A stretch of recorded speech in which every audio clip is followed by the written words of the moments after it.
Aquest matí, la nova estació de Rodalies, la Sagrera Meridiana de Barcelona, ha estat oficialment inaugurada pel ministre de Foment, José Blanco, acompanyat per l'alcalde Jordi Hereu i el conseller de Territori, Lluís Recoder. El ministre ha lamentat que l'obertura de l'estació s'hagi fet esperar tant. Desde el Ministerio de Fomento estamos realizando una apuesta sin precedentes, es verdad y reconozco que tardía, pero sin precedentes por la movilidad sostenible en esta ciudad con el desarrollo del plan de Rodalies.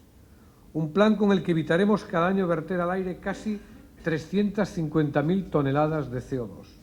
La nova estació de la Sagrera Meridiana obrirà les seves portes el pròxim 20 de febrer i es convertirà en un dels punts estratègics de la xarxa de transport públic de l'àrea metropolitana de Barcelona. Aquesta estació serà una nova parada entre Arc de Triomf i Sant Andreu Arenal per a tots els serveis de les línies de Rodalies de Catalunya.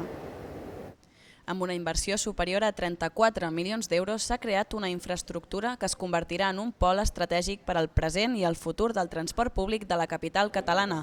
Jordi Hereu ha aprofitat l'ocasió per demanar al conseller Recoder que no aturi les obres de la línia 9. I és molt important perquè connectar la Sagrera amb l'aeroport és fonamental. I per això, conseller, et demano que la línia 9, que és la que ha de connectar aquesta part de la ciutat amb la zona franca i finalment l'aeroport, i molts barris de la ciutat, no es pari. Tot està a punt perquè d'aquí a 3 dies la nova estació de la Sagrera entri del tot en funcionament.